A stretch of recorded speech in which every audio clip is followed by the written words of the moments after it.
Today I welcome Lillian on the show. So first, thanks to have accept my invitation. Thanks for having me. So Lillian, if you should resume your path in 3 minutes, how you will do that? Yeah, my name is Lillian. I'm 21, turning 22 in like 1 month.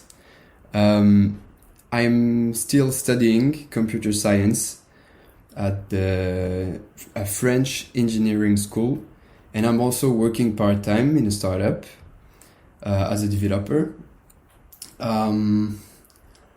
For last year, I started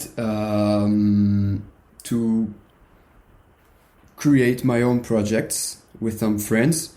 The first project I started was an NFT marketplace. I built that during 6 months, and at the end, so we got some users, but it was not a huge success. And I realized I didn't like the Web3 world, so I quit. Yeah, makes sense. And then I decided that I wanted to build something by myself. So because for the NFT projects I was with 4 friends. So I started hanging on Twitter, and I saw those big indie hackers doing, lots of money, and so I wanted to try. At that moment, I didn't know Twitter at all, so I took some courses, and I figured out some stuff that could be automated. So I made a tool for myself for free. I did it for myself, and then I started sharing it for free, and it became the tool I'm growing today, which is Sidebird, and is around 800 monthly recurring revenue, and that's it. I'm still studying and growing it in the meantime. That's amazing, man. Now you're making with your solo project what I was making in my first freelancing job, where I was working for someone else, while you're working for yourself. That's very good. Okay, yeah. I don't realize, I think, because I've never did freelancing, so I don't know how it pays, right? But yeah, pretty happy with how it turned out. Yeah. At the beginning, I was a student, and I was just working a bit on the project. So I started 500, and then it grew up to, at the end of my freelancing career, I was like at 5,000 a month. So okay, pretty good. But at the beginning, it was 500. Less good. Okay. Yeah, we all started somewhere. Yeah, exact. Thanks for this quick resume. I was a bit curious about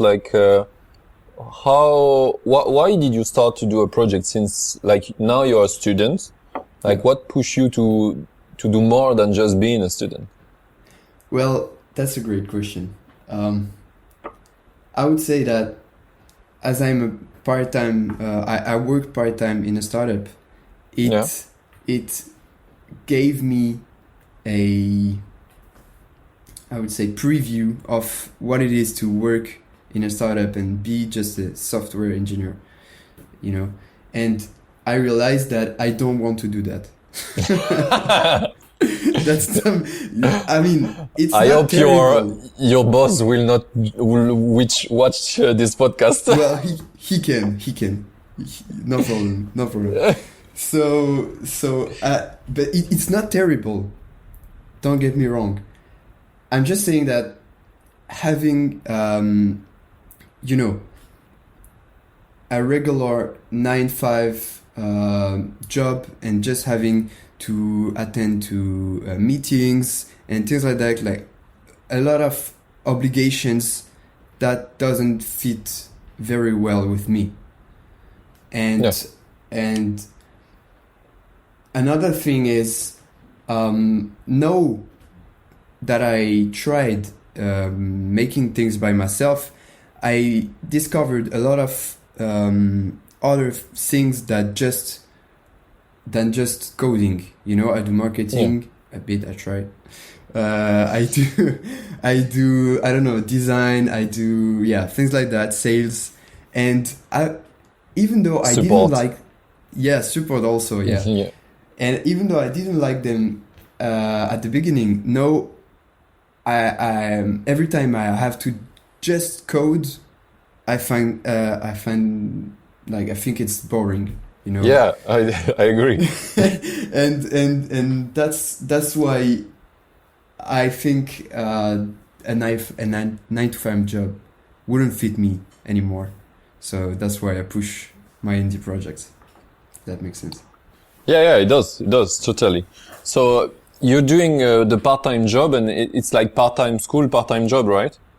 That's how it Yeah, works? exactly that. Yeah, it's like 2.5 months of work and then 2.5 of school. Oh, interesting. It's big. Yeah, big chunks. Yeah. Okay. And what's the startup is doing? You're working for? A cloud video production, like it's basically OBS. Yeah. You know OBS, but in your browser, right? So Oh, wow. it's That's cool. video streaming production all in the cloud. And how big is the team you're working? Well, at the time I started, we were 14, and we were like 4 developers, 2 backend, 2 front end, something like that. Yeah. And now the company just got acquired by a big Israeli group, and now we are more than 600, and so it's a big change. Not gonna lie, Yeah. it's a big change, and that's also a reason for me to try to escape the corporate world, because it's even worse for me than just a startup, because it was no we have sprints, we have meetings like on a daily basis, you know, to review the sprints and things like that. It's more, we have much more process, so it's like I don't like that so much. So you become a robot in the machine. Something like that. Yeah. That's totally the feeling I've got when I was working for a company who get a bit bigger and bigger. Then you become just a number. Like your impact get very divide and tinier, because most of the time you're just doing meetings, and useless things. That's no one Well, likes. it's not. I don't believe it's useless, but because when you work with a lot of people, you have to stay organized somehow. Yeah, And but that's useful because you're big. But in fact, as a tiny team, you could have a better amount of productivity while not needing these meetings. So that's why definitely, yeah. there are a good book about that. I think is the name is The World Will Be Governed by Mayors, where they explain a bit how society works as organization. And they say like probably the best size of organization will be not more than a tiny city, you know, like Strasbourg, where you live. Above that, then you have too much structure, and I think it's the same as company. When you go above a certain size, then you have more structure than production. So that doesn't make sense to organize at this size. It's better to keep it simple, and you can see it. For example, the best software I like the most are made by tiny teams. Like my mailbox is A. A is made by the guy of Basecamp, 37 signals, and the team is like maximum 30 person, I think. Well, and each project has very tiny scope and tiny team. Yeah. And what's that book? The world will be run by mayors. I will. Okay. I'm not sure about the title. I will send you back and put it in the description as well. Awesome. But very, very interesting book. It's a bit more about how politics should work, but I find a lot of bridges on organization for companies. Super interesting. Yeah, very interesting, and that give me so many, also a lot of hope in the crypto world, like because right now all the movement of DAO and decentralized organization tends to make a lot of tiny organization instead of a big one for the Mm. financial world, where it's very like there are one central bank for each country, which is not correlated to the real problems of the real user around, for example, one country in France, even bigger in US, in Russia, whatever. So if you narrow down the organization and make people join this organization because it's like just a bank for farmer, for example, a banking system or a financial system for farmer, then it will fit the need of people. Where if you try to just have one who fit everyone, then it fits no one. Same as Yeah, that when makes you build a sense. product. When 100%, you yeah. make the product, if you don't narrow it to a niche, then the products have no one. And it's the same in society, I believe. So that's why I see the bridge everywhere in this book. Very, Makes a very lot of sense. interesting. Yeah. Let's go back to I have something that interests me since we talk a bit about crypto world. You Sure. made an NFT marketplace. Yeah. What make you start this project? Yeah, sure. Uh, I'm gonna make it shorter. It was one of my friends who just asked me if I wanted to help him building an NFT marketplace on that tiny blockchain called Villas, because they were providing a grant. If you build Basically, on top of on yeah, them. yeah, Hmm. to encourage people to build on top of their blockchain. And so we did that. It took 6 months, like I said. We got some users, a little bit of a community, but in the end, it was always either crazy, like everything was going well, or it was like the worst day of my life, and it was 10 times harder, like amplified compared to what it's like in the hacking. You know, we still have that roller coaster, but in blockchain and crypto world, it was like 10 times worse. Sure. Uh, it was You always, we were because of the depending on the market. market. Yeah. Yeah, okay, And makes so sense. it was crazy like that. So that's one of the reason why I decided to quit, to stop doing that. And also because I wanted to do things by myself, because I'm not very good at working with people, not gonna lie.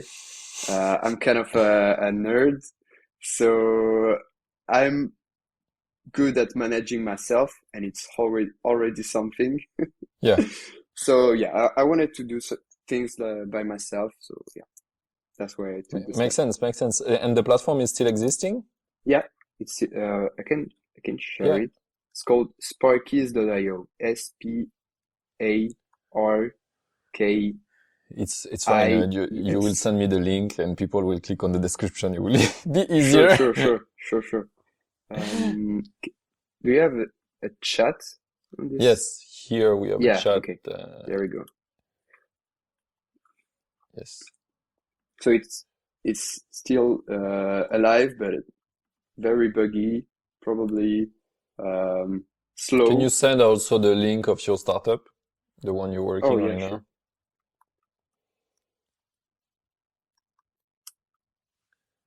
now? Yes, and the one you're on part-time, then I have all of them Ah yeah, sure. for the curious people or people who need OBS in the Easy Live. Oh, makes sense. Very good Yeah. naming. No, it's live view because it got acquired, but normally Yeah, the website should be still alive. redirecting. Yes, makes sense. Okay, so the platform is still existing. You just quit, and your friend continue to work on it, right? No, actually, I was doing most of the tech stuff. They were We not had tech, the others. they were so one of them was marketing, was doing marketing. and the two others, one of them was doing smart contracts, so low-level stuff with Yeah. Web3, which I wasn't very comfortable with. And the last one was helping me on the front end, but I was handling most of the technical back-end parts. Okay. So yeah, we all quit at the same time. So you didn't think to try to sell this then? We didn't try to sell it. It's still running. We are maintaining it. We still have some users, some traffic, and but Do you make no, revenue? very little because it's based on fees on Yeah. exchange, very little. Oh yeah, but it's like an investment. If you keep it running and maybe the blockchain at one point got crazy, you will have Yeah, yeah, might be, but it's a bet that is super risky on blockchain, I believe, especially yeah. with this one because it's still super small, it didn't uh blow Yeah, so makes sense, makes sense. yet. But I mean, that makes sense also to don't sell it if you just have to maintain it. Yeah. You watch and see in crypto world, sometimes miracle happen and you don't know why. So, so like better to keep it than to sell it for 2,000 or 3,000 or I don't know how much. Yeah, that's for sure. That's for sure. Yeah. Cool. Very cool. So it was your first project and you decided to quit. At this time, you were more thinking to do something alone and Yeah. Sidebird was the first tool you built for Yeah. yourself, usually, At the beginning, it initially. was just Yeah. it was just auto retweets. I've seen some people doing that and searching for a tool that makes just this, or at least a tool that doesn't cost I don't know, It's a auto hundred. retweet yourself or Yeah, specific, auto retweet yourself. Yeah, yeah. 12 hours later, so that people from other time zones can view your tweet. mm, makes sense. I have seen Hype Fury doing that as well. Yeah, a lot of tools do that, but when I started, I was seeing people searching for a tool to do just that, or just something less costly that Yeah, can because do that. So I built something that at the beginning it had only one feature. It was just retweet yourself 12 hours later, and that's it. yeah, that's cool. That's very niche. You have Yeah, learned yeah, that was very well. niche. You have known well the path because like most of the, especially like if I compare to myself or maker of more my generation, like when we start to make, we were like, yeah, we have to go niche, and then we did 1,000 features because let's add one, and Yeah, never launch. I made this mistake with the previous project with the NFT thing. We Yeah, built yeah. everything and everything they had on OpenSea, we had it, but Wow. we didn't have the users. Yeah, but I repeated these things many projects. Like only now I do it very simpler. Like a Cabgo, I launched it. There was like nothing, like everything handmade, and people start to Everything. use that. I was like, oh, okay, that's a good sign up. And I saw also that you are crushing it with Mark on Lending AI, aren't you? Like Uh it's fresh still, but yeah, I have to do a solo podcast about that. I forgot, okay, I won't but steal the subject. yeah, no, but you're right. Like currently, landing AI has 5 days and making already 500 euro. So it's not That's monthly recurrent revenue. It's a one-time fee, but yeah, but for now it look still good. very good. Yeah. That's the best I did uh, with all my projects, I think. On a so short period, Yeah, yeah, 500 euro, it's the best I ever did. amazing. Yeah, pretty good. Just we have to find a way with Mark, because right now, he's able to focus 100% of his time on it, while I still have Capgo, who is making 1,500 or 600 a month. So I still have other baby to take care of, and we have to find a way to align on the how we will split the revenue, if so, Sure. and how we. So that's very interesting because that's the first time we have, and I have in my past someone I'm very aligned with, really. So we really want to do things in a way that fit us instead of just constrain us. So most of the time we say, oh, if we do it like that, I don't want to do it anyway. Like I'm okay to drop the project if we don't find a way to make it nice. So that's very interesting. And the first time that happened in my entrepreneur journey, that's why I was doing things only in solo, because I was thinking that's the only way you can be 100% happy with what you're doing. But it seems it's a very interesting experiment we're doing right now, and It's let's amazing to see. watch, at least, Thanks, for thanks, real. man. And we should share a bit more on that, but since it's easier to be like fully transparent when it's you, but when that include other people as well, you're not sure sometimes how you can share, what you can say, what's even we say to each other, like you can say whatever you want, you still have a bit more, you know, uh, you're like not sure, so it's harder You to think share. twice. Yeah. You think more, yeah. You think more, especially because we are a good friend and we don't want to break that as well. So Yeah, definitely. That's tricky. yeah. Okay, let's go back to your project. So to go back to our things, when did you start Sidebird?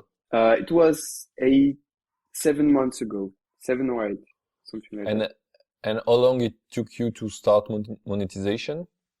It was very quick because it was just one feature. So I built it in like 3 days, Yeah. for myself. Then I shared it. I added features for like 3 or 4 days, and then I added Stripe. And And 1 week later, how many users did you got before adding Stripe? um, 100 signups, something like Okay. that. But it was free, and when you Yeah. share something for free, everybody loves you. Yeah, and it's like yeah, subscribe, like register. Yeah, and people stop loving you real quick when you ask for money. Yeah. That was the first lesson, but anyways. Um, so yeah, I added Stripe, and um, funny fun fact, I didn't got any users for like 1 week, which is okay. I just had one feature, but then I overflowed the tweet cap usage, so my app got blocked Oh fuck. because and so I said, okay, I shared that. I said, okay, it's done. It's down. So and then I decided to recode it properly because it was crappy as fuck. So it was pulling the same tweet 10 times. That's why I overflowed the usage. Yeah. So I did it properly. And 2 weeks ago, 3 weeks ago, when the cap usage was reinitialized, I got the first paying users in like 2 days, and then it's yeah. I just kept adding feature as people were requesting them, and Yeah. and here we go. And what did you do with the actual users, like the one before the payment? Did you tell them now it's time to pay, or you let them use it for free? No, there is a 1 week free trial. So they got Uh, all of them 1 week free trial? yeah, all of the features during 1 week, and then they are asked to pay when they come back on the platform, and also send some emails. And yeah, I wanted to keep it simple because I know I could have done a reverse trial with, complicated things, but yeah, I wanted to keep it simple. Just Yeah, yeah. that's very cool. You know, like that's not usual mindset for French. Like I had in French a podcast where a lot of people came, like 100 entrepreneurs I got. And most of the time when I was asking this question, like, what did you do with the previous users? They all said, oh, we let them free because they arrived, it was free. And I was like, what? Oh yeah, okay. I think I misunderstood your question at the beginning. With the previous users, yeah, the users you mean that joined Before, before it was yeah. paid. Um, I had to make a change in the database and I lost all their access. So it was back to zero. Okay. So So I didn't have to make a choice for them. okay. In a way, yeah, you fire them. Yeah, Bye. yeah. Bye. Problem in database like that. You make me think of Danny Posma shared not so long ago. Like he was scared to do a big change in the database because of one day he removed all the database. He erased all the database by mistake. Ooh, that happened to me in the first startup I was working for. At one point, we had to do a quick change in the database, and I was like, "Yeah, that's easy. I do it in production straight." I removed everything. I erased 100% of the database, and I was like, "Let's go to a backup." And then we discover, oh, our backup solution is broken. I was like, shit, shit." And Who can come and say that something like that didn't happen to him? yeah. But that made me think to the story of OVH in France where they lost a data Oh yeah. center and they're like, yeah, no worry, we have backups for you. And then the backups were dead as well. It's like, uh-oh, oopsie. Yeah, it was in Strasbourg, by the way, I Yeah, think. yeah, it was. Just to finish on my story, hopefully the CTO 2 days before, he took a backup on his computer to work on something. So we had a backup from that. Oh, Uh, okay. but, but otherwise, yeah, it will be like lost all the client database who was like 40K emails, something like that. You've been lucky. Yeah. When the CTO told me that, I was like, like I was a 2 day of loss of data is like nothing compared to 6 months. Yeah. Yeah. Okay, amazing. Yeah. But yeah, that's something very often happen. Do backups, guy, and check if your backups work. Check Yeah, it. that's something like I often do make jokes about, pushing straight to production, don't have tests, don't have, things like that, security. But sometimes you can regret that. You can Yeah. definitely. Definitely agree. And that's while I was working with Mark, it's fun because when I'm working with Mark, sometimes he say, "Oh, you're a better developer than me," blah blah blah, because I'm more good in backend than him in certain things. He felt, but in the same time, he has a better dev environment than me. Most of the things I do in Cap goes in production directly because I use Supabase in the backend, and at the beginning, Supabase didn't have a good environment to reproduce what you have in the production. So the only way was to have a duplicate project, but then you have Okay. not the database, not the data all the time update. So at one point, I give up and I just did everything in production. And when I start working with Mark, he set up things to have everything running in local. I was like, oh, that's cool. I should do that. And I check, and now in Supabase you can do it. So now I have an environment I can work more in local. I have to take the habit of that, oh yeah, that's definitely something. And at the beginning of the project, it was not necessary, but at one point when you start to have users, people will feel like your project is not reliable if you break it every 2 minutes. Yeah. So that's something I change over time. But at the beginning, you don't need to have a complex process. Do everything in production. You have no user, no paying user, whatever.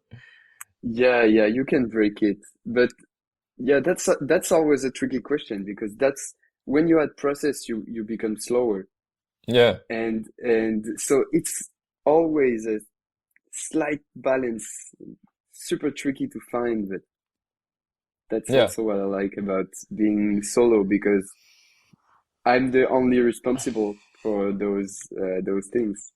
yeah, yeah, Makes it definitely. exciting.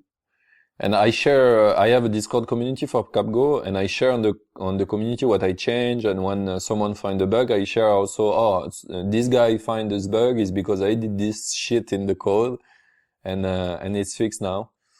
And yeah, but definitely I've more put myself in the side of a fast process. So everything is auto deployed each time I commit on master branch, on main branch. So by that, I very like I still break things sometimes, but I also fix them super fast. Yeah, So first time someone report me, I fix it. It's easier when you're alone to do that than with a team. definitely. If you have to do a PR and wake up your boss in the middle of the night, Yeah. it's more complicated. Like, can you merge me? Can you merge me? Another advantage I have where it was very surprising is since my product is open source, sometimes people find the bug and fix it themselves and ask me a peer. I was like, oh, Oh, they say, okay, I found a bug, I'd fix it for you. Thank you. that's so cool, man. Yeah. Yeah, that's definitely why I want to continue to do open source. It's like so participative.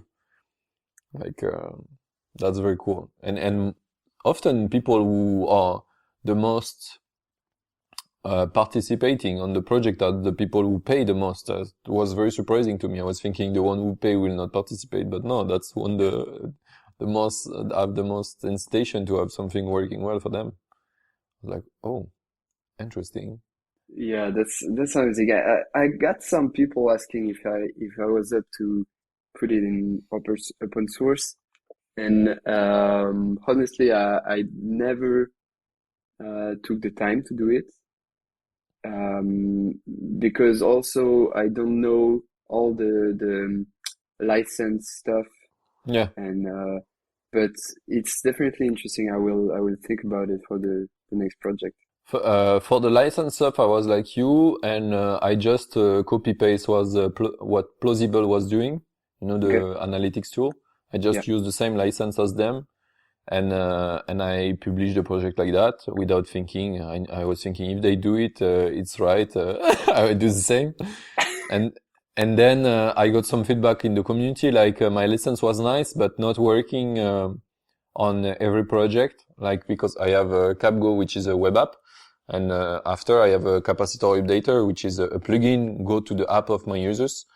Okay. And this cannot be the same license because it doesn't work. And I didn't understood why, but someone explained me on the community. So I searched back if the explanation was correct. It was correct. So I changed to his recommendation. And again, not so long ago, 2 or 3 weeks ago, I got a new recommendation about license. He explained me better something, and I was like, okay, you're right. That's the best things. Okay. So yeah, very very surprising, but very interesting. And when you change license, like the old code stay with the old license, and the new code, your new Oh, push, it's with the new license. So okay. it's pretty okay. Like people will be stuck if you didn't if they didn't want the new license, and they will complain and whatever. So pretty like pretty impressive environment, but I really like it more I'm in and more I want to be all in open source. Amazing. Yeah. You said like maybe for the next tool. So do you have an idea of what you want to build next already? That's a brilliant question. So okay, I'm gonna tell you something. 3 or 4 days ago, Yeah. I realized I've lost the drive I had for 6 months of like waking up every morning and work on my project, work, work, work. Yeah. I have lost that 4 days ago. So I decided to take a break. I didn't work for like 4 days. I didn't go on Twitter. I didn't make anything just to recharge and Yeah. have ideas, just enjoy my time with family and things like that. And I had a ton of ideas, which are mostly shitty. I'm gonna Like lie. every idea. Yeah. So there's something I've always been interested in, which is the all the video stuff. I always wanted to do something related to videos, so maybe something like that, but I'm not sure. Also emails. Anyways, I can't share a special thing right now because I'm not sure. But I have a lot of ideas and I want to ship something this month still. That's So cool. That's super cool, man. I'm willing to see that going out. just waiting for the Twitter API stuff to calm down a little Yeah. bit because it's still Yeah, moving really unsure. quick. It's like Yeah, you're it's you're still back in unsure. NFT world. Don't say that, man. Well, you have Elon Musk NFT, crazy dude with changing everything and even put a Dogecoin Oh logo là on the là. Twitter at one point. Yeah, Yeah. but I'm in a Slack group with all the Twitter makers, a lot of them, and it seems like uh, Twitter are closing apps like one by one, Yeah. and moving them by force to the new plan, even though it was, planned to stay until the end of the month. So I'm a little bit in a hurry still to migrate my app to the Ah, V2 API. you will Yeah, have to pay yeah, 100 a month? yeah. That's something I will Okay. do, and I'm also removing a lot of features to make it fit the 100 euros plan because Okay. yeah, it's very limiting, but I don't want to kill my app. So I decided to keep it super lean and minimalistic, but still have it working. Yeah. And it's something like I had to remove 20% of the features, but it fits 80% of my users, something like that. So it's still okay. 2080 rule. Yeah. Yeah, yeah. Okay. Makes sense. And it was like so not the main feature. It was things you added lately. Yeah, okay. The main things I had to remove was related to analytics because what's really limiting in the new pricing is the number of tweets you can pull, you Yeah. know, to get the metrics, for example. So how many likes, how many retweets you got. So that's all the stuff that were related to this. I had to remove it. So analytics, auto plugs, you know, the What the is the thing autoplex? that it's a message that you can say like if this tweet gets 100 likes, I want Oh, to add this reply under it. So that was a solution to like plug your newsletter, for example, yeah, yeah, or yeah. your podcast. And I can't do that anymore because I can't pull the metrics every, I don't know, hour to check the if it So you're saying basically Twitter is becoming like LinkedIn's. LinkedIn, you don't have the access API for the stats, so you have to do scrapping. I did LinkedIn analytics tools and I give up mm, because I had to do scrapping.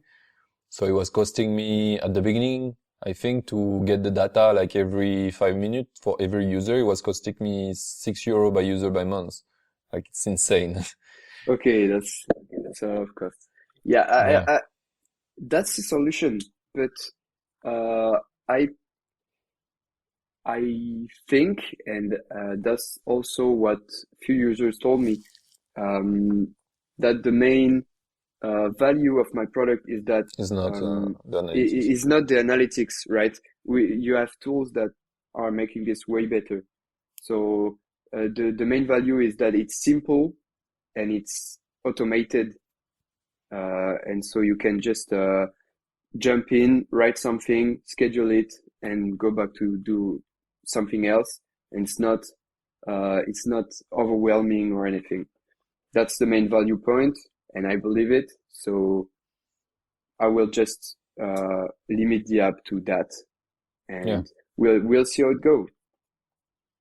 It It's makes better sense. Makes than sense. shutting it down, I believe. Yeah, and definitely where your project originally came from was not related to the things that make it be able to shut down in a way. Like if you were having just the original feature where people have paid for, it wasn't not made to be shut down. So it makes sense for you compared to other projects like Maxim Yeah. or others or Elo from Dan. Cool. That's a very interesting point. Like it's very hot take right now, the old Twitter story. For me, what I've shared yesterday on Twitter is like, I truly believe what they are doing right now, it's in purpose to kill a lot of businesses on top of them because they want to do a Okay. fresh start and have maybe new partnership way. But first they want to push away everyone. And then at one point say open back and say, okay, we are ready to open back because we have cleaned up Twitter. Okay, that's an interesting take. Yeah, that wouldn't be surprising to If to you have look been on. the moves, they do same for the feed. They announce publicly like now you will see only people who are paying Twitter. So they definitely show they want to push away a lot of people to reframe it in different way. Like they want to push away bots. They want to push away like people are not truly believing in Twitter right now. So they want to go back to a core community of Twitter, like the hardcore Yeah. users more, and then start from that to renew Twitter like kind of a phoenix things. It looked like to me. Yeah, that makes sense, 100%. So we'll see how it goes. I like the meme Dagobert made. Don't know if you know it. I don't know. He made one every day or more. With So no. I mean, yeah, that's true. But I mean I will with share it. with the chart. Yeah, with the chart and with the spike, Ellen is amazing, and then and then he makes Yeah, changes to Twitter, and it slowly builds go up up. again. Yeah, yeah. Yeah.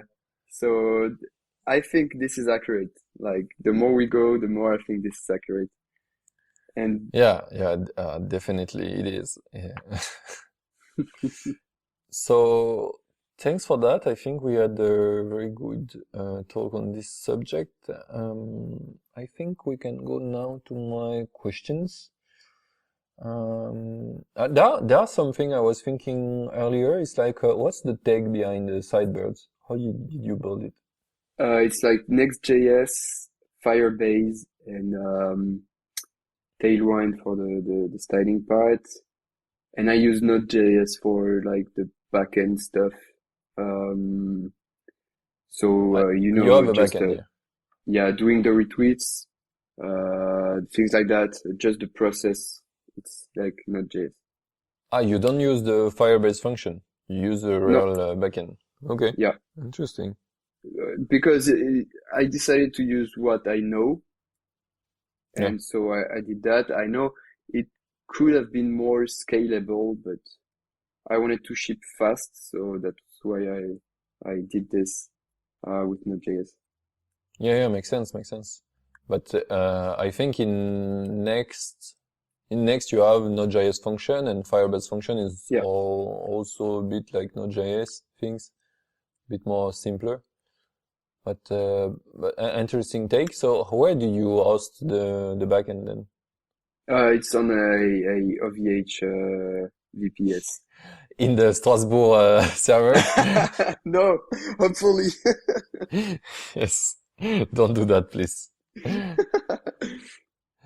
Okay, that's interesting. You use OVH because I I left their services long time ago when I discovered like DigitalOcean and stuff like that were looking more simple to create servers. Well, that's to be honest, I'm not so much into searching for new tech as long as I don't have problems, you know. So Uh, you knew it already and well, I know it's probably not the most optimized setup, you know, for yeah. scaling, or it could be better, but I didn't feel yet that I should change because I'm waiting for a reason, you know. For example, I needed to be Yeah, quicker, I was faster. more thinking about that because you like how you originally choose it, like because you were Oh, already using it yeah. somewhere. Yeah, makes Yeah, sense. I was working like that with the previous project. Yeah, yeah, makes sense. So, Makes sense. To give you an example, for me at the time, and so almost 10 years ago now, on the first startup we were using OVH at the beginning, and we got attacked by I don't know where, but we got an attack, and that's crashed our okay, server. okay, And OVH was unable to restart it because they crash it in a way like it's the disk was full, so you have okay. to restore in emergency way, and it didn't work. So we were like, can you copy the disk in a bigger one and stuff like that? And they were like, yeah, we have to do that, but manually. So someone has to go to the data center and do it. And Oh I my was like, God. yeah, I was like, guys, no, we cannot keep shit like that. And even if you want in OVH at the time, if you wanted a new server, you have to pay on the website and they deliver you after 24 hours. You're like, Okay. what? So at the time it was very shitty. So that's why I switched to DigitalOcean. Was like, now OVH doing the same. You click, you have it. It's Yeah. instant, quasi instant to have your server. So we switched to that, and then I never looked back. And after I had some problem of scaling, and I discovered like serverless. So I switched to serverless to don't have to think about scaling anymore, and never looked back again. It's like And what are you using for serverless functions right now? I use NetLifi, who has Okay. this is my hosting for serverless because I had some problem with Vercel, so I had to find an alternative. Okay. So NetLifi has a serverless function and edge function, which is faster because serverless has a downside. It's a bit slow to start. If the function didn't start since 30 seconds, I think, something like that, he has to Okay. call start again, and it's slow. And also I use Supabase, who is my database, like Firebase, but open source, and they have also the edge function.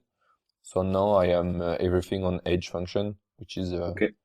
faster, like very fast, Okay. and Okay. Understood. ultra scalable and ultra low latency because they deploy in 180 location in the world your code. So Okay. Okay. Okay. that's insane for the price you pay. But yeah, very very cool and surprising. And I think now more and more techs are like helping us a lot. When you have the problem, it's good to change. I had the problem Yeah. Yeah. for Cabo. That's So great to hear. I will have a look for the next project. Definitely. yeah. Yeah, but that's some big downside. Like for example, the cloud function by default doesn't run more than 10 seconds. So if you have a long job, you have to do background function or different kind of function. So that's a bit interesting you have to reframe how you imagine your code because you don't have a server running all the time. So if you want, for example, to do sockets, that's something you cannot do because you don't have a server if you are serverless fully. So that Okay. has a bit of rethinking, Downsides. but yeah, Yeah. yeah. But for me, that worked very well for Cabgo, and it was necessary. I did that because like it's I have a spike of utilization, sometimes very hardcore, because in Okay. Cabgo, when I get a new client, for example, one of my clients now is Pizza Hut Australia. Okay. And when Pizza Hut had CapGo to his app, they went from 0 users. So one user is Pizza Hut, the developer. And then when they push in production, first day, first minute he was in production, I got 40,000 users more. So, so you're like, Did you watch the analytics in real time? yeah, like that's break the chart and everything. So I had to do updates. But yeah, that's insane. Especially on my tool, which is I distribute a plugin for day on app. Then the smash I got each time I got a new huge client is insane. Yeah, I can imagine. Okay.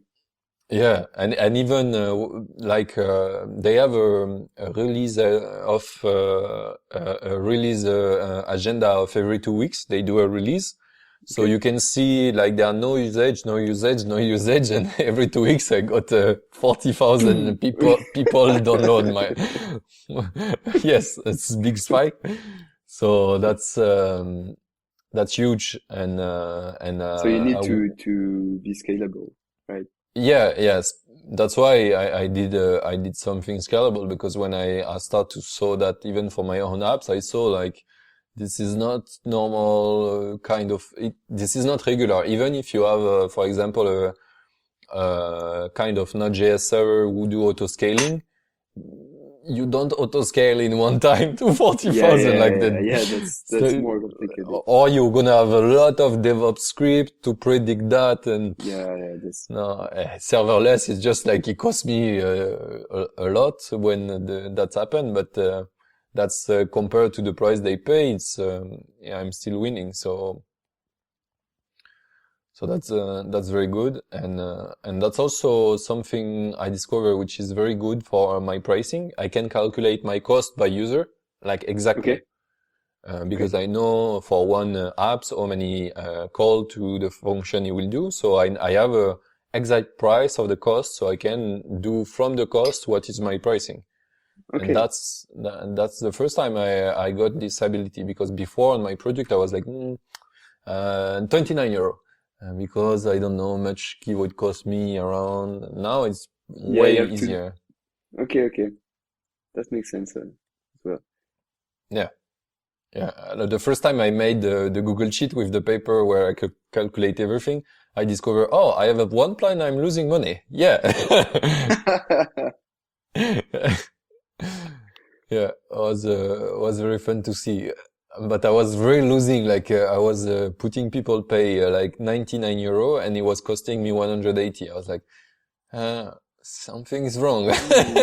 Yeah, must have a problem. Yeah. So I did some adjustment on the product, like the storage. I had a problem with the storage. Everything was on S3, and S3 has a lot of bandwidth price, high bandwidth price. So I switched from this to Cloudflare R2, which is have Yeah. no cost of download bandwidth. So from Oh, that, I switched okay. from 400 euro of cost of S3 to 0 in R2. It's just the storage, right? Yes. Or Yes. L2? Okay. R2 I use just for the storage. No, I mean the pricing is depending on the storage, on the No, volume. it's the volume stored and how many times you download. Oh, still okay. So While in S3, it's how many times you download plus the size of the download, okay, makes sense. because you pay the egress, they call it. While in Cloudflare, you don't pay egress. Okay, makes Yeah. sense. Yeah, but the change in price, like in January, I barely didn't make money because of the cost of S3, and then in February I made 3 times more in revenue because the switch, Just because of the change. That's amazing. because of 20 line of code change. Yeah, sometimes it's crazy. I can remember something at the beginning of Sidebird. Yeah. I had a big spike. Like my requests to the database were growing exponentially. Yeah. And I was wondering, why is that? Because my users aren't growing exponentially. And I was like, what am I doing? And I took a look at the code, first time doing code review, right? Yeah. And I saw that I was pulling the entire database of users every like 5 minutes. And so I removed that and I added like a dot limit 10, something like Yeah. that. And I watched my request going like, "Ooh," and I removed the costs and I didn't have cost for like 4 months. So that Yeah. was, Yeah. yeah, sometimes code optimization could be quite Yeah. interesting. In Firebase is very funny because I had an example like that. We made like 1,000 euro a cost in 2 days on a project because I was working with someone like a guy who was a bit young and on Firebase development, and he did a cloud function for doing something in analytics on a project I don't remember it was about, but I remember the mistake he did. You know, in Firebase, you can do a cloud function, say, if something change on this data, then you run this function. Yeah. And he was storing the result of the calculation into the same object. Oh my God. Infinite call. It's like more Infinite money, but not Yeah. in the good sense. Yeah. And at the beginning, I didn't saw that. I review his code and I was like, yeah, okay, good. And I accepted the PR. And then today after, we're like, fuck. Like, the CTO, the CEO of the app, I was the CTO, contact me and say, we have a problem. Like the card got refused because we have two times 1,000 euro in billing and Firebase. I was like, what? And he said, yeah, they are like, we have a problem now because we don't have database anymore. Like it's down until we paid. And what the fuck, Oh. 2,000? Did they block completely the database? They blocked the writing at one point, so you cannot have new users and stuff like that. Oh my God. Oh, that sucks. Yeah. That's definitely sucks. But hopefully Google, Amazon, big provider have often the habit of that, so you can contact them and you explain them exactly what happened. Like you have to be fucking through and explain why step by step you did this mistake and how you will prevent that to happen again. And usually they refund you most of the cost and say, yeah, you had one chance, now it's burned. Okay. That's good to know because Yeah. I know I'm capable of making such things. Yeah. And I think you can plug a tool on Firebase to have monitoring, or I think you can set on Firebase to send you email for pricing if you With consume. thresholds. Yeah, with threshold. So do that, because if you don't, That's good. then you have a bad surprise. Can save my life. Yeah. Even you can be refunded. It takes some days, and it's not very position you like. Oh, Yeah, I I lost can all my imagine. revenue of the 3 last months because of one bad line of code. Okay, I will definitely do that. Yeah. At least you have the email alert. It's very good. I had someone on Twitter not so long ago share about that on Vercel. He had the same problem. Like he went very crazy on the amount consumption and he shared it on Twitter, and the CEO of Vercel answered. Like he say, Oh, I okay, didn't we miss that. refund you and we will fix the issue. Because Yeah, it was that's partly they thought as well, like it was not supposed to happen like that. yeah, that's great to have at least some human behind Yeah, the providers so they can yeah, save your life sometimes. definitely that's cool to have like for example now I use Cloudflare for my I have a load balancer between my different function Yeah. in NetLify and Supabase. Because sometimes I had some downtime in Supabase because the cloud function were in beta. So I put that, I made a load balancer myself. It's just Cloudflare worker who Yeah. do a random 50% in one side, random in Okay. other side. Okay. Okay. But at least at one But it point I works. can cut one. Yeah.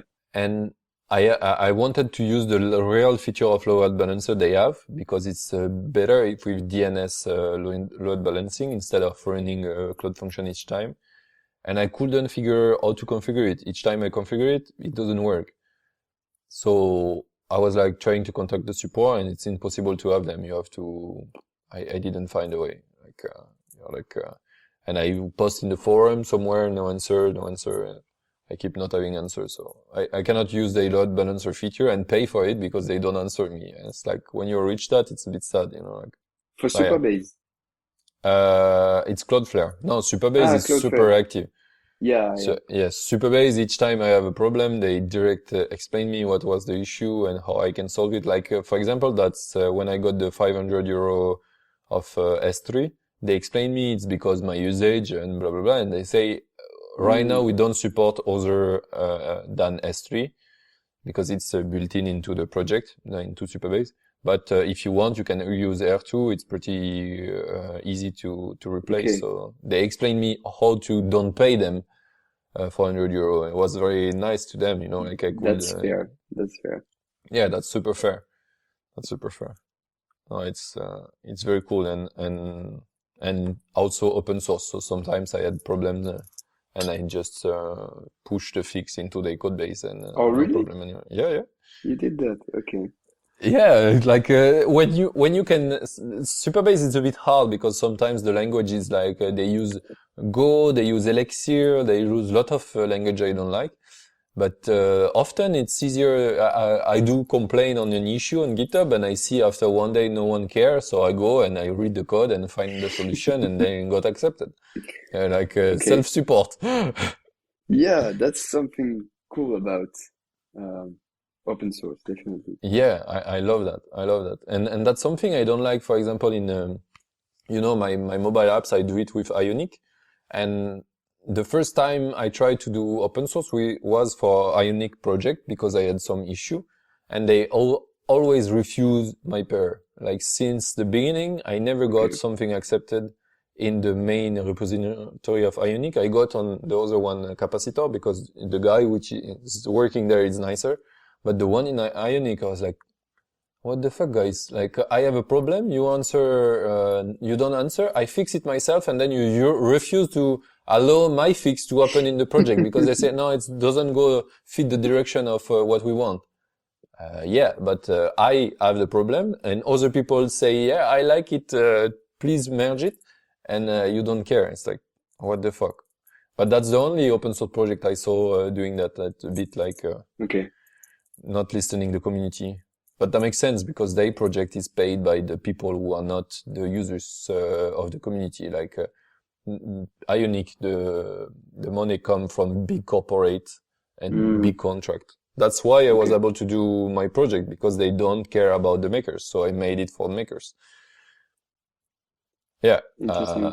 Yeah. Very interesting. Open source is very, I discover more and more in this world and understand many things like, why sometimes there are many projects not well maintained because the maker of the project put it on open source and didn't understood it will take time to maintain it or didn't organize themselves to have things sort out very well. You know, like for example, for me, I don't. If you report me something and you don't show me how to reproduce, I say I will not take it.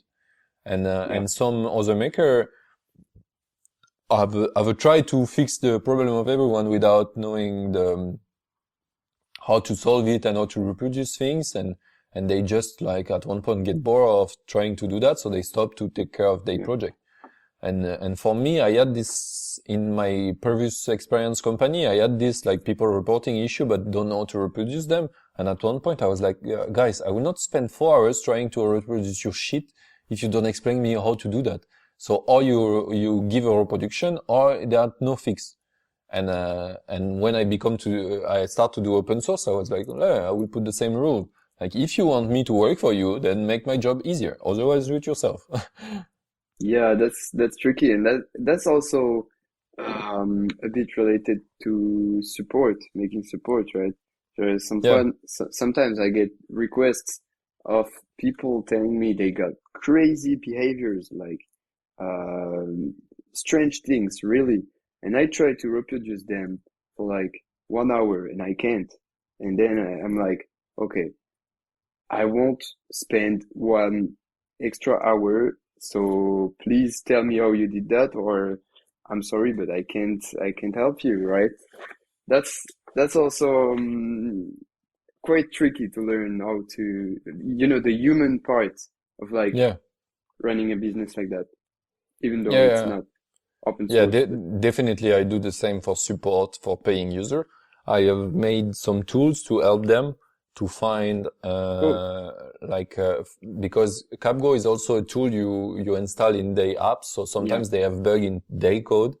So Mm. I made a CapGo doctor who will give me some information. So I asked them give me the doctor report, and I will be able to help you, and also explain me how you end up to doing that. Like give me the device ID stuff. I will have the information.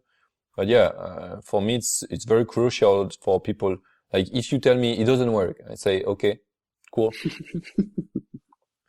and then people are like, ah, okay, maybe I will explain you better. Yeah, that makes sense. Makes sense. Okay, right. That's amazing to know because you have a very different environment because you work with developers, right? Yeah. I work with consumers more like, and so it's very different. Seems like it's very like yeah, it's it's giving me motivation to do something like you, like For working developers. with developers, right? Yeah, because at some point you can have a discussion of problem solving that's more like Yeah. constructive than with consumer. Yeah, Sometimes yeah. With it's landing AI, I have that. People say, like, even sometimes I don't understand, like, how people can think like that. Like in landing AI, yesterday, we have been shared in a newsletter. So we got huge traffic spike.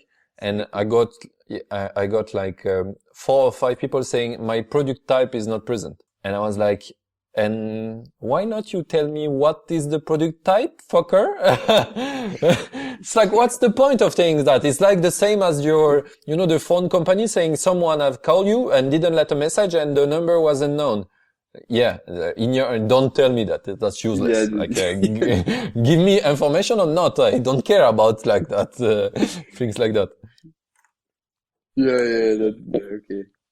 Did you figure out what was going wrong finally Um, with landing AI?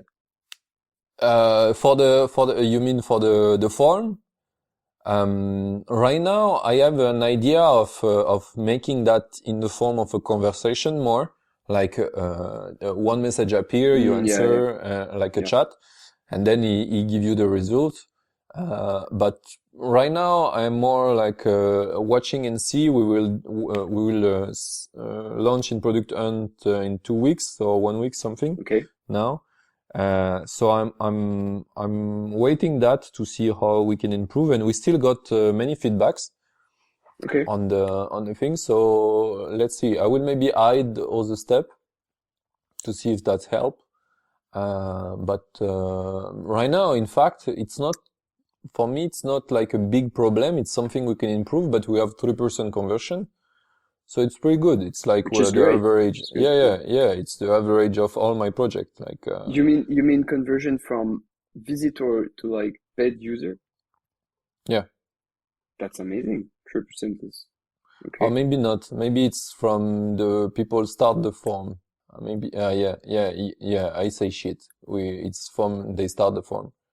So when someone start to type to paid, we have 2%, which is good, but we have to include the first step, which is visiting the first time the website. Yeah, yeah. For example, for Sidebird, I have 4% from visitor to trial, free trial, and then I Yeah, have 4% of them converting to paid users. So it's really tiny, yeah, but a reason for that is also that a lot of people come from Twitter and the lead quality isn't sometimes really high because people are just curious, or I get That makes sense, yeah. shared on different platforms. Like yesterday, I got my website on a designer website. Like it's cool, I have traffic, but it's not really relevant for Relevant, yeah. my conversion, right? So yeah, conversion is quite tempting to like. I'm always like, I want to improve conversion. Like, how can I do that and stuff? But sometimes it's just the traffic that is not that The good doesn't quality, fit. yeah. Yeah, that doesn't fit the app, quite simply. How do you measure the conversion, by the way? With SplitBee, I have Oh, they do that? um well, they measure the traffic, and then I have on my website, I installed their node package, their npm package, and I can send events, user events from the front end. So for example, when someone clicks on a button, I send an event. He clicks on this button, right? So when they visit the authenticated page, the welcome page, let's say, then I know they have converted to a trial user, Yeah. you know. And same thing for the when they pay, I have the information that they went back from Stripe with and a pro account, so I know they paid, and then I can do the breakdown, you know. So yeah, they do that. And SplitBee is not a paid platform. I was like a paying tool, like to replace Stripe. Is on the top of Stripe, Mm, or it's not no, related at all. no. It's just for analytics. It's Oh, Split B. okay. Maybe we don't talk about the same thing. I mean this one. I think I was thinking of ChargeBee. Oh, Yeah. okay. Yeah, that's not the same thing. Yeah, Split B is Ah, analytics. It's made by Timo Lins. They got acquired by Vercel. yeah. I just saw that. Interesting. It's a really simple solution for analytics, and that's what I like. You don't have the bells and whistle, but I prefer that just because I get the information I need, like the traffic, the conversion. You can even do some custom actions. For example, when you have an event in the front end, then you can tell SplitBee that you want to run a cloud function or something like that, or send an email. You can Oh, do that's that, cool. and it's quite cool. Yeah, Oh yeah, I use Logsnag from Cheyenne yeah. for my analytics, but SplitBee is very cool. I think Logsnag Cheyenne is going the same way a bit Okay. because he wants to build the automation as well with the emailing stuff. So that's He's doing cool stuff as well. yeah, I've yeah. never switched, but maybe at some point I will because I like to support indie products, and SplitBee isn't indie anymore, so maybe I will switch. Yeah, yeah, but that's interesting. I will look SplitBee. I was thinking of ChargeBee, which is the replacement of Stripe. But that's interesting. Thanks for the sharing. I will put it No on the worries. links as well. We have talked about, and we can go now to my last question, Sure. which are. Uh, So I think we have talked a bit of the first one. Why are you an indie maker? I think I know. It's, and also optimization of revenue about like the conversion we talk pretty good. So something you wish someone had told you before you started. Oh, okay. Um, you don't have to rush. That's a good one. That's more like um, a thought from my last 4 days of uh, taking it easy on my Yeah, projects.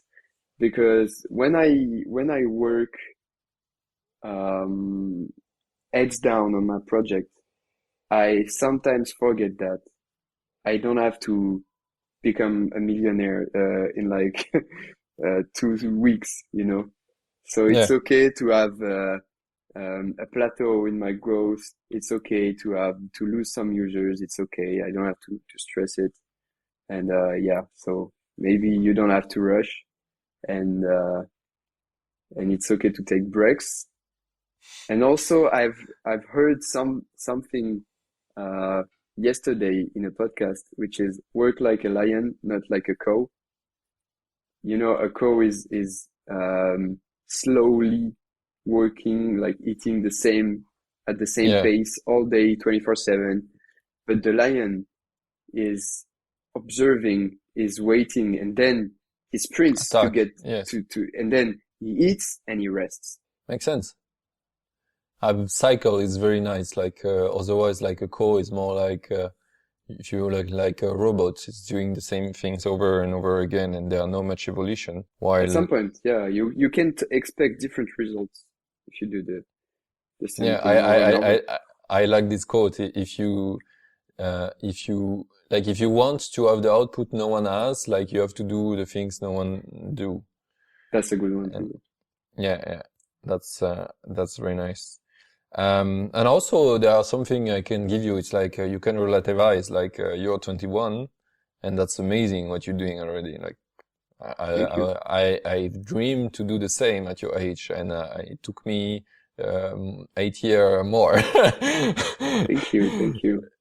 So that's pretty good. And I have also like the same version as you. Now, when I see you or other people younger have a good result as well. Sometimes people in my age, I have this conversation with other friends, felt like in a rush because like, oh, the new generation is going so fast. But Mm, in fact, everyone is on tempo, and if it took me 9 years more to arrive at a revenue on my own, it's because I was needing that, and that's okay. Like I didn't have the same information and access to information than you when I start, and that makes sense. But it doesn't mean I have to try to make the time go backward and at and some just point, you learned more things. Like you learned things that I didn't, and at some point, I can get crushed by that, and you won't, you know. So I agree with you. Like it's yeah, not. yeah, yeah. Yeah, there are no. That's what I said to my future wife as well. I told her like it's not a sprint. Like it's a marathon, so you have to do it on your own way and your own terms. And doing cycle, as you said, for the lion is very nice. Like when you want something, like you feel this is the right time, you rush on it, and then you take the rest. And Then usually you when you rest. Yeah. yeah, yeah, and usually when you rest, you have very good result as well. Sometime like uh, 2 months ago, I think I took 2 weeks of vacation when I was in India and coming back from Bali. And it was like very surprising because I made the same amount or even more money than when I was working. And I was like, what the fuck? And That's that's also where, what's yeah, amazing about building your own thing. Like yeah, you make money when you do other things. And yeah. usually I also make more money when I do something else. People feel you are happy, so they pay. They're like, yeah, happy founders. Okay. Um, uh, like I think we can make a bridge with the quote I shared earlier. Like on my other question is, what is your favorite quote if you have one? Tall trees grow slow. What? Tall trees grow slow. That's very nice one. It's my That's it's super my cool. motto. Makes sense. Makes sense. Makes sense. That have make me think about the bamboo story. I don't know if you know like how No. bamboo grows. It's very cool. It's like if you plant a bamboo in your garden, you will probably see nothing growing for I think 3 years. Yeah. From 3 years, the bamboo is just doing nothing, and you think it's fucking dead. This shit you planted for nothing. And after 3 years, it starts to grow 20 centimeter a day. And you're like, what the fuck? And Yeah. because in fact it's growing, but it's growing the roots first, and then it's Mhm. growing the tree, when it's ready. And it take a bit of time to grow the roots. But same for us, I think. We grow the roots for a journey, and then at one point it will snap and explode. Definitely. That's a good one. Yeah, the bamboo. I will Yeah. remember it. Very cool. Very cool. Okay, so next question. Who I should invite after you in this podcast? That's to make my job easier. Who should you invite? Okay, maybe you have him already, but Jason from he's doing card plugins for card. Don't know Oh if you know. yeah. And You know, he's I met him the first time by buying his product, and then I discovered he was a maker. oh really? Yeah, on So the project I did in December, IA Holidays. It was a Stable Diffusion try to make couple pictures for holidays, and we bought he made a Christmas like plugin where it's like snowing into the yeah. website.